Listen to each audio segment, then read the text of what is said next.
Hey everyone, happy Wednesday. Thanks for taking out the time for the session today. It's great to see so many brands and industries represented today. My colleague Eileen, who's the commercial director at Higher Digital, will be conducting today's session, so I'll just let her take the stage. Hi everyone. Thanks so much for taking time out of your busy day. I'm just going to get started. I'm Eileen. I work in the commercial team at Higher Digital. Today we'll be discussing Agile, specifically what you can look forward to with Agile Marketing and what are some of the options you have as a team. I'm just taking a look at our attendee list today. I see quite a few familiar names. So I've experienced full project cycles with many of you here and also other teams at Higher Digital. Some of you are from organizations that have been looking into transformation very seriously over the past few years. Others are just getting started. Some have seen early success as well. I've seen that. We thought it would be a good time to address this topic today since we've received many requests from customers, our connections as well, on what the best practices for Agile is. I think many clients have also remarked to me and my colleagues over the past few months during Circuit Breaker. They've asked us what Higher Digital and how we've managed to run so many remote working engagements simultaneously. This session will be the first of a number of online conferences that we've planned. Today's session will mainly focus on how Agile teams can organize themselves to get the most out of their work. It's also a timely one just because teams are adapting to new work environments. There's a lot of room for change. We'll try to get feedback too from all of you to see what topics interest you most about for following sessions. Because we'll be sharing quite a few concepts during the session, we'll roughly take about 25 odd minutes for the presentation. It might take a little longer. Afterwards, we'll have the Q&A session. Alexis, my colleague, will be moderating. So feel free to just add your questions to the chat and we'll be happy to answer them. I'm going to segue very quickly into what Higher Digital does because that's relevant here. We're a platform that connects businesses to freelance professionals and project managed teams in three main areas: digital marketing, software development, and design. The main thing is we've had a strong reputation for having top talent. That's been our intention from the very beginning when Higher Digital first started. Only highly skilled, highly effective talents will be matched to engagements. And we can do this because we have a very strong vetting process, which can be quite challenging for the talents to go through it, but it has benefited our clients very well. Our screening process looks out for technical skills, to the talent's ability to work on complex digital projects, to soft skills, professional skills. And we've drawn a lot from lessons learned, from years of collecting information about how our talents have performed, and from understanding what our clients need. And that has helped us to match talents to projects at a 97% accuracy. So that means that clients in 97 out of 100 projects will select the very first talent who will match them by Higher Digital. So let's move to the big question today. There's been a lot of changes going on. You'll also be facing many new ones, new changes to the way your team communicates, new technologies. Many of you are likely power users of Zoom now. Some teams might adopt project management tools to keep track of progress. There's also going to be new processes. The way teams will now have moved to new platforms to reach audiences. Like, for example, almost all companies which used to organize field events, us included, are embracing and really appreciating the nuances of webcasts a lot more today. So it's a great time to ask the question, what does a successful marketing team look like? We'll be focusing a lot on high delivery teams that we've seen and what those ingredients are that have helped them to perform. So I want to take a look at the reality marketers have to work with today. Customers are looking out for real-time responses, and we're seeing marketers respond to that with things like chat widgets, real-time responses. There's also all these NPS modals that you see at every conversion stage. And customers are also expecting very highly personalized messaging. So other kinds of trends that marketers have adopted are, account-based messaging, very relevant EDMs, landing pages. How your customer experiences your product has become so important just because it's so much easier today to move to a different platform, to a different brand. And there's at least 10 major platforms to be on, with like TikTok, WhatsApp, Slack being the new platforms today. And when it comes to MarTech, choosing your marketing stack, there's over 1,000 apps, maybe more, that you can choose from. And on top of that, the platforms are also changing to meet the users' demands fast.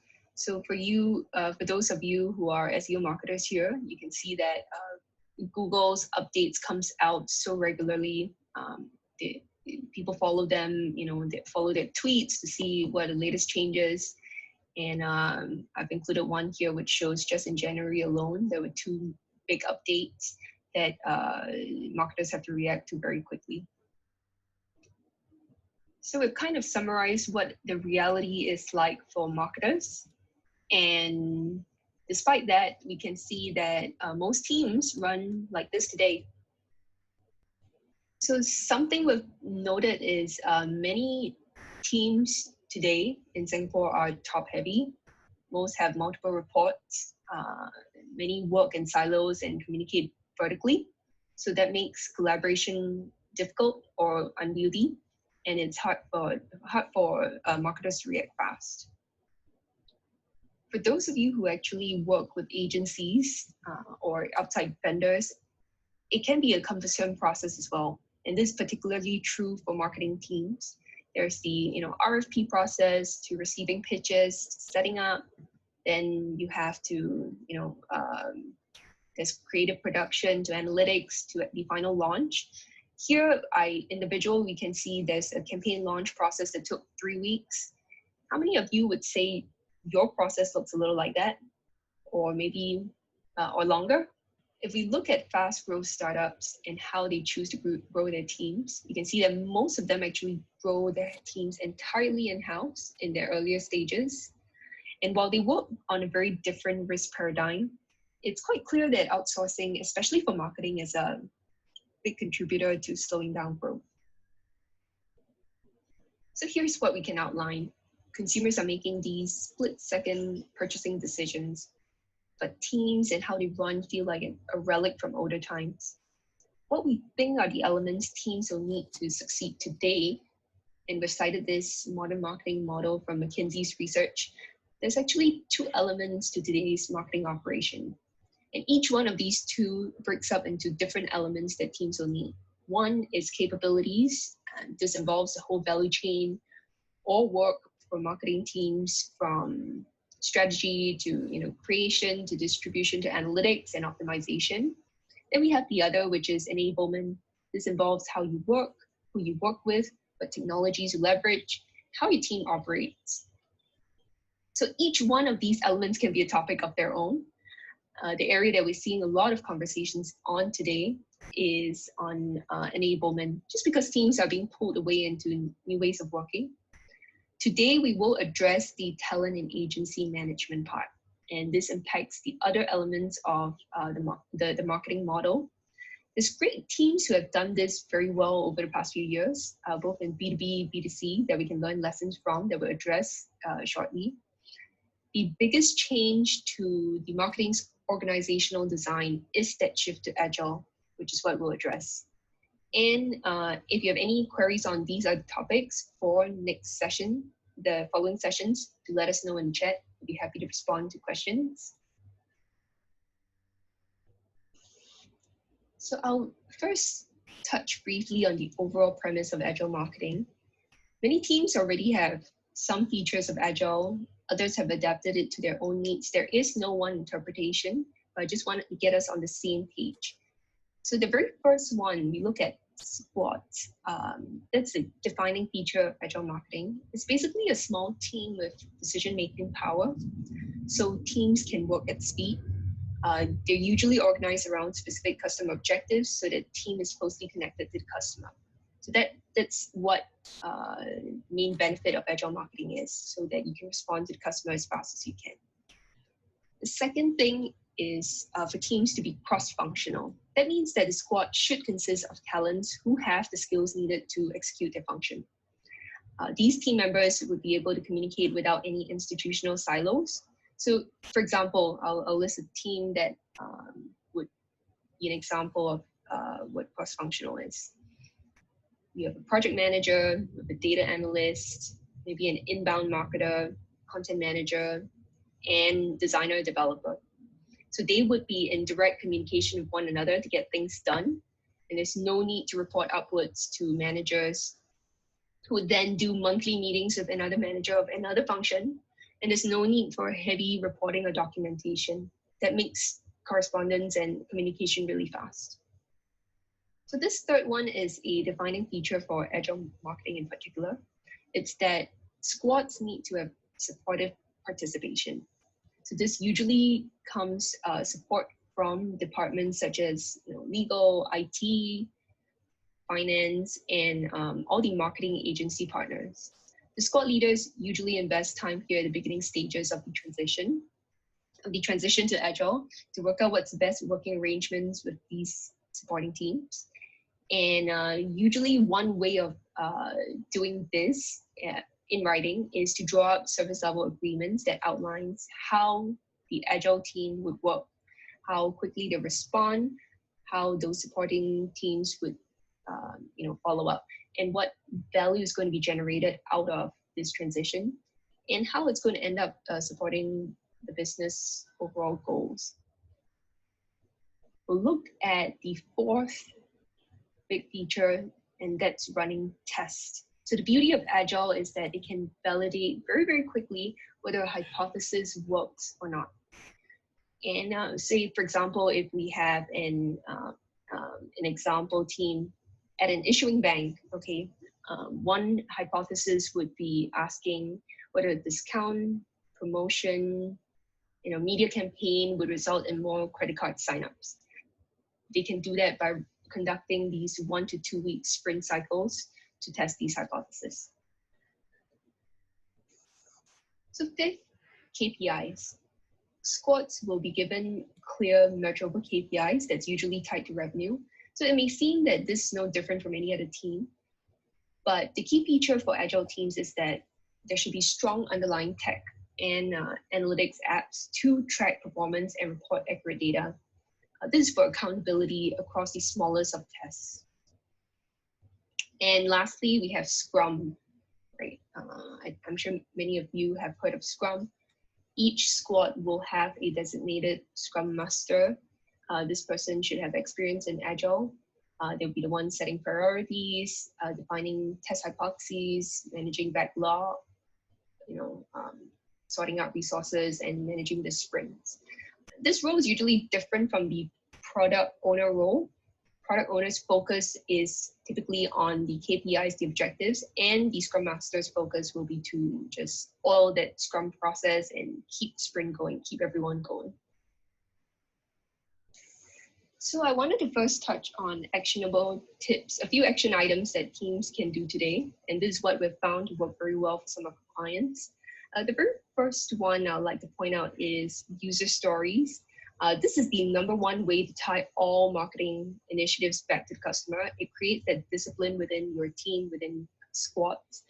And it's to actually define the problem from the customer's perspective. So in software development teams, they like to use tools like Pivotal Tracker. In marketing teams, there's tools like, applications like Trello or Asana, which does the job really well. So your team member would actually create one of these entries, one of these stories in this project tracker. And it goes in this format of role, goal, benefit. So you can put in, as a blah kind of customer, I want to achieve this goal so that I will get this benefit. So it's usually written in this style for teams to decide what to do next.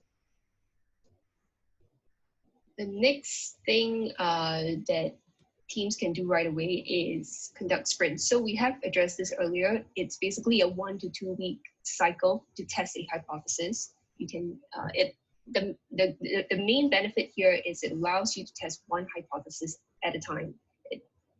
It gets your team super focused. It creates a kind of cadence, and it helps your team to gain insights faster as a group. So it's a self-organizing kind of way for you to prototype faster and react to users better. So one good thing to prepare beforehand is investing time to reassess your marketing stack across the full marketing pipeline. You want to get team members to perform, QA on the data and make sure that the data speaks to each application correctly. In between sprints, which are supposed to be fast-paced and requires the data to provide answers, you don't want to be fixing the stack or enabling right permissions for each team member in between sprints. Here I've laid out an example of the Cisco Teams marketing stack, which is transparent to team members, that helps everyone identify how everything connects with one another, makes it easier for the team to address issues and figure out redundancies in the tech stack. The process requires a lot of troubleshooting, especially if an external party is going to be working on it. So it's good to get this process going early. So once the marketing stack is ready, you want to get the next major decisions that your team makes to be backed by data. For one, it makes the process transparent, keeps all the stakeholders accountable for the decisions. Well, secondly, you get to say no to a lot of seemingly creative ideas, and there's data to back you up on what has worked before, what hasn't. A third thing is, with more transparency, you don't have to have so many unnecessary team meetings for reporting purposes. There's internal meetings, meetings with agencies, meetings between agencies, so on and so forth. All of that can just be reserved for meetings for next actions and when your team needs to make more qualitative assessments. A big point to make here is that data-driven decision-making is does not mean that decisions should be made entirely because the data says so. Okay, because there's always other factors to consider, but getting into the process of drawing conclusions after referring to the data just creates a much stronger culture of accountability. In the second part of the session, I want to take a look at some of the options that marketing leaders have. It's usually one of three options in setting up your team when it comes to talent or agency management. In the first option, brands are working with agencies, large established brands. You're working with a lot of legacy vendors. In the other cases, where for trending areas, there are teams that have started working with cutting-edge agencies to take on newer projects. The second case, working with in-house teams. So bringing all of that in-house. Many companies have experimented with this in some form. It's a big promise. Agencies are now bloated. Some are falling behind times. Why don't you hire in-house instead? And if that's done right, it could be really impactful. And it speeds up the process of responding to customers dramatically. The challenge here is in talent acquisition. How much are you able to bring in someone full-time to take on an analytics role or a researcher role, for example? And each of these would be a full-time headcount, so it limits the number of people that you can hire for different skill sets. The third option is the fastest adopted option today, partly because of the pandemic as well. Hire anywhere in whichever arrangement it takes to get the job done and done well. You could have colleagues in Europe and the US who is the best person for the job. This option speaks most to retaining the flexibility your team needs when you focus on different customer segments, different marketing strategies. You don't have to conduct an RFP for each part of the process that could take weeks. It's also cost effective in that you're not always hiring full-time headcount for each area. I'm going to delve a little bit into each option. The first one, powered by agencies. First, let's just take a look at the way most marketing teams are structured. This would be one way of looking at it, at a marketing team and its ecosystem around it. You can see that this team relies heavily on a core group of agencies, digital agency, creative, media, and then you can see the secondary group, search analytics, mobile agencies. And for teams where their business produces or generates extensive content on a regular basis, the work actually can be outsourced to CMS providers as well. There's also a lot of collaboration required with either sales teams, research, procurement, etc. Across the companies we look at, there are those with highly diversified agency providers, those with a lot of strong relationships and a dominant agency. Usually this is the agency of record, or at times it's the digital agency. And they're usually strong competencies and coordination handled by the brand. So external functions are being outsourced, like the creative work or any platform or asset development. The quality of the system here depends on the interconnectedness of each stakeholder. Those with strong systems to develop KPIs, timelines, metrics across client-agency relationships usually do that well. It's hard though for these systems to work well across all initiatives, because with this very intricate structure setup, it's sometimes difficult to react fast. So here you can see I've outlined some of those typical connections which breaks down for Agile teams. Those looking at new business or looking for growth may want to work outside this model. It's probably helpful to create an independent silo within the org, like a skunk works kind of marketing unit, to free the unit from being weighed down by these legacy processes. But that can sometimes be expensive. So next, I want to go to the teams that have all of their functions entirely in-house. So basically the structure that you saw just now with all of those functions being performed by external teams is actually is in some part or fully done in-house. And within marketing, we also have to remember that there's the design, content, SEO, social, business intelligence kinds of functions, which are not included in the diagram above. Here, I wanted to bring in 3 examples of how different companies have approached bringing their teams in-house differently. The very first one is Unilever with their U Studios initiative. So what they did in collaboration with Oliver Agency is they launched 17 U Studios across 12 countries, where it's essentially an in-house studio that works with all their various brand units. And this is part of their zero-based budgeting approach, where Unilever marketers will have to justify their budgets from scratch every year. So it really gets them to question how they go about their spending. And they say that it has helped to reduce costs by about 30% in production, which is 30% cheaper than the external agencies that they work with. The second one we have is L'Oreal. So this is another way of approaching transformation. L'Oreal made a strategic investment in the digital accelerator Founders Factory in London. And this is part of their, they invest in and scale 5 early stage beauty startups, and they co-create 2 new companies from scratch every year. So they leverage on Founders Factory to provide hands-on support and advice to participating startups. This is more of a hands-off approach where they rely on strategic investments instead. So it's just a very different way of looking at it. The last one is General Electric. Their digital unit, GE Digital, partnered with Accenture to grow their capabilities in data analytics.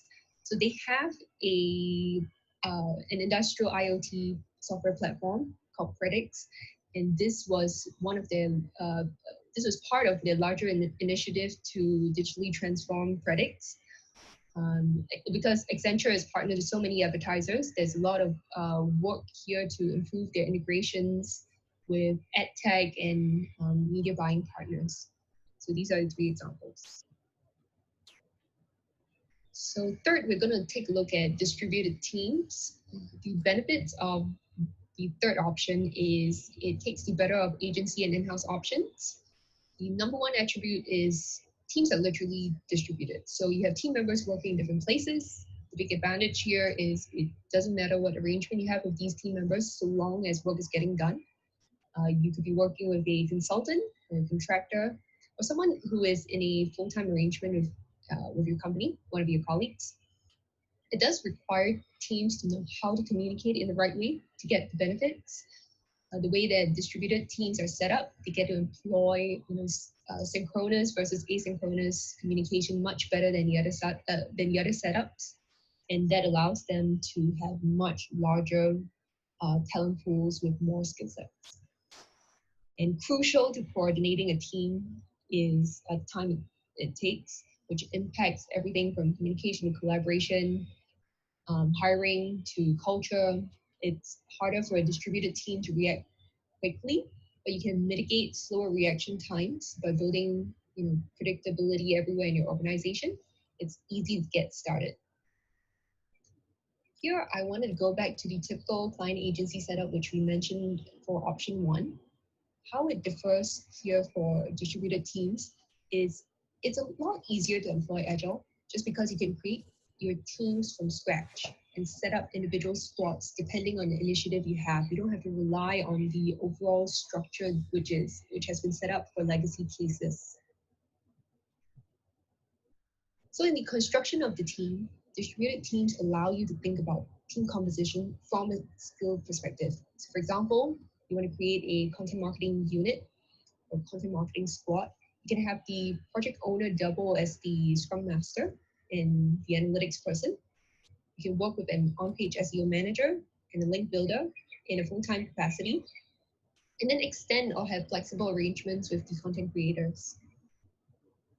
For more complex projects, the roles of the original squad earlier can just be added on with other extended teams depending on the function. So for example, the second extended team here would be on platform development. And the third one is more on the media buys. So it would support the core team members on distribution. Every role here is interchangeable in the way that they arrange their work depending on the need, which means that you don't have to have a full-time SEO manager in-house. Your team actually needs a variety of skill sets for distribution. So rather than hiring the full-time SEO manager, you would be able to have access to skills like partner media buys, performance marketing, on-page, off-page SEO, link building, digital PR. I've put together a couple of companies who have done remote marketing really well. And the ones above actually are fully remote teams. So development, marketing to all of their business functions are done remotely. And the bottom ones are the larger companies who have started to take on a lot more remote roles. So I just mentioned a few. For example, GitLab, which is going to list fairly soon. They have a whole playbook on remote working that they've placed online. It's in the public domain. It's what I find the single best resource on remote working that you can refer to, and they are great at their agile marketing. Amazon has also launched its plan for remote hiring.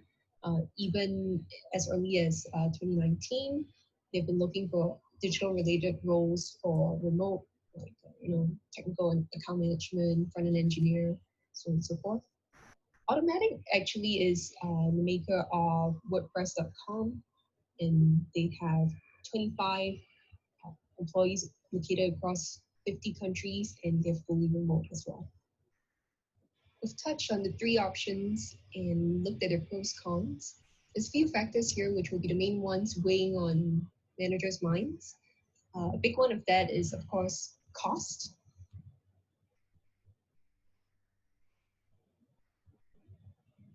Here you can see on-demand definitely is significantly more cost-effective because you're working with fewer parties on a permanent or retainer basis. If you look at it from another perspective, it also shows that you have access to a lot more skills and technical know-how at the same cost of an agency. Another note is that a number of teams that have relied on in-house production feedback that they still require a lot of outsourcing because either the quality or the special requirements that they need for a certain sprint or a certain project cannot be met in-house. So these teams still have to rely on outside. Final slide before we move to Q&A, I wanted to put in summary the main factors that marketing leaders can consider before they move forward with team decisions. We look here at the range of skills that the team will have access to, the speed at which teams will be able to operate at, overall cost and performance risks that teams will be exposed to. Ultimately, it will depend on management goals, how much weight should be placed on each factor specific to your team.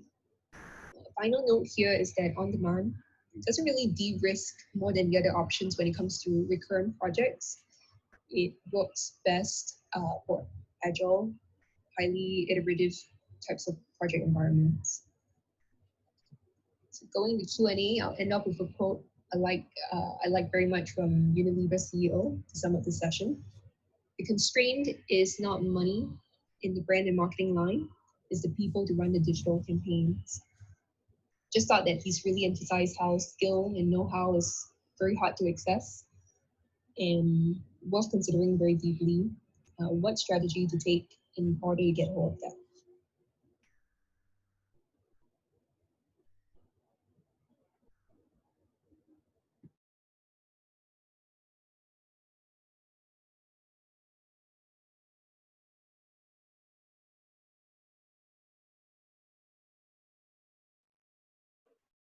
Hey, thanks Eileen for the session. Yeah, we have had quite a number of good comments coming in throughout the process. Some of you also had a few questions, and I will just run through. I think we have time for maybe about 2 or 3 of them. So the first one is, hi, I'm a growth marketeer at a tech startup. You address the options above as something that teams can look at post CB, so circuit breaker. How much time does it take for a team to, starting with Agile for the very first time, to transition and implement Agile fully?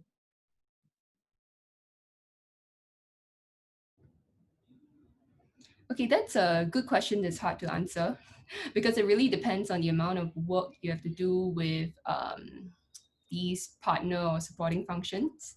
So a small one, like say for example, 1 to 3 persons, you can make that change overnight. But if you have a larger core team, like the one we just went through earlier, with a couple of extended teams, that will have to take a couple of weeks. One of the things that you can do is just to put all of these transitional steps when you transition to Agile, similar to a sprint. So you plan out exactly what, how many sprints it will take for you to transition into Agile mode. And that allows you to kind of plan out exactly how long the timeline is and adjust for any issues along the way.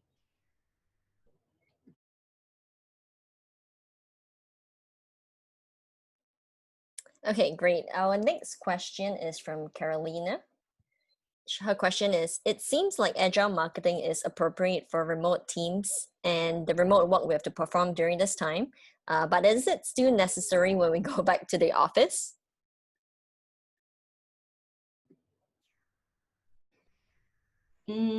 Okay, so for this one, we sometimes use remote and agile marketing, remote marketing and agile marketing very interchangeably. That's mainly because a lot of remote teams work best on agile marketing. But I think what I'll need to clarify here is agile is actually a lot more inclusive and it's good. It works a lot better for on-site teams too. It's best when the team is responding to change and when you're implementing a plan that's already laid out.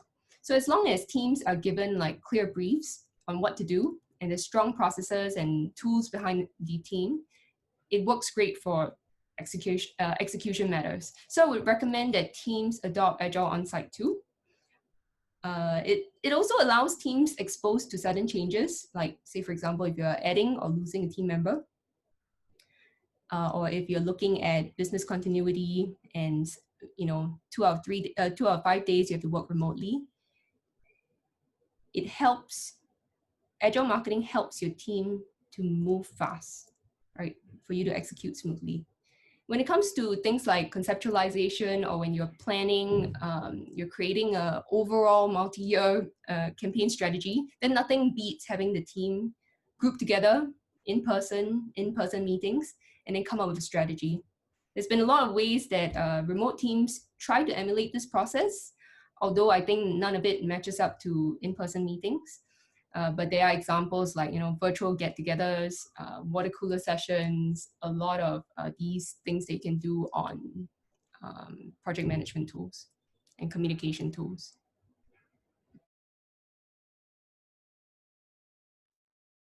Okay, another question is, I have heard of different agile methodologies like Kanban and Scrum. Which should we adopt?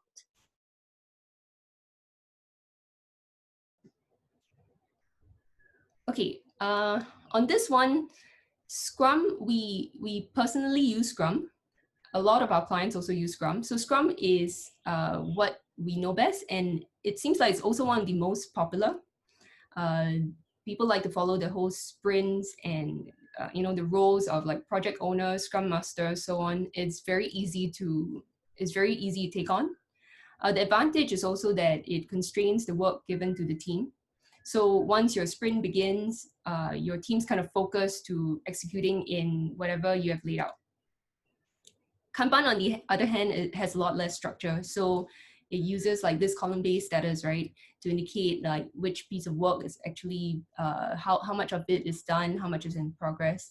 And you cannot actually add more to the work until the previous stuff is done. But the thing is, it doesn't have roles or meetings like Scrum. So the teams using it have to actually manage the process more carefully. In our experience, I would say Scrum has worked better just because it requires less management. It does depend on the type of work that your team needs to do though. So if teams like they need to mix in regular day-to-day kinds of issues or any client emergencies in their plans, then Kanban might work better. It's also it's also good to find applications, any systems that you have to keep track of these issues and the kinds of problems your team deals with every sprint. So if you count these things, then you're able to better decide which methodology to apply. So you have some data to back your decision by.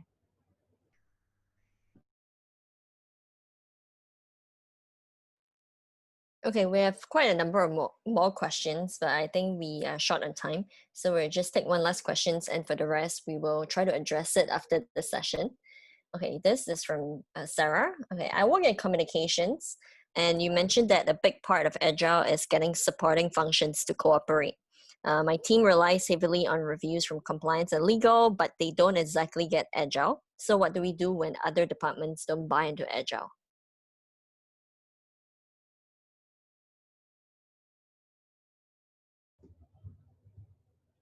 Okay, so I'm guessing you're based in a larger kind of organization. Just because if you look at software development teams, they have been kind of the only team for a very long time, over the past 2 decades, that has practiced Agile, right? So if you look at their playbook on what has worked for them, they have been able to work independently with the Agile methodology and still be able to work with a lot of other teams that don't.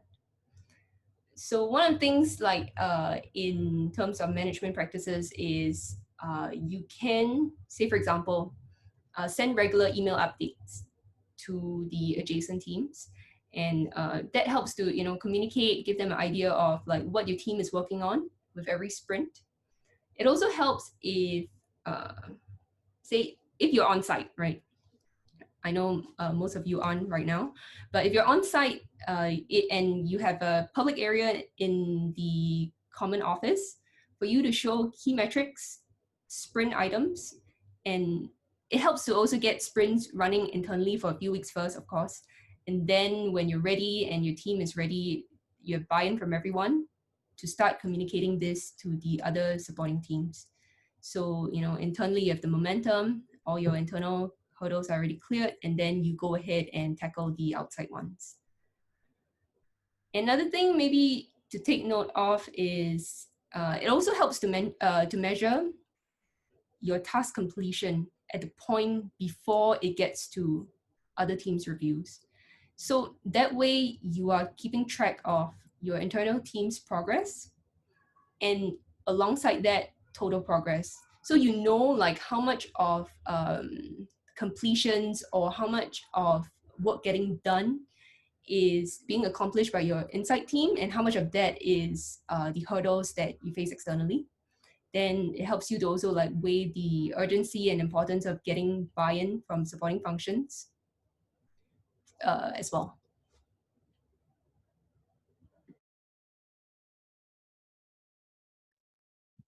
Okay, thanks so much, Eileen, for the very informative session today. Quite a number of you requested for slides and the content to be provided. So we'll be sharing that with you after this session, all right?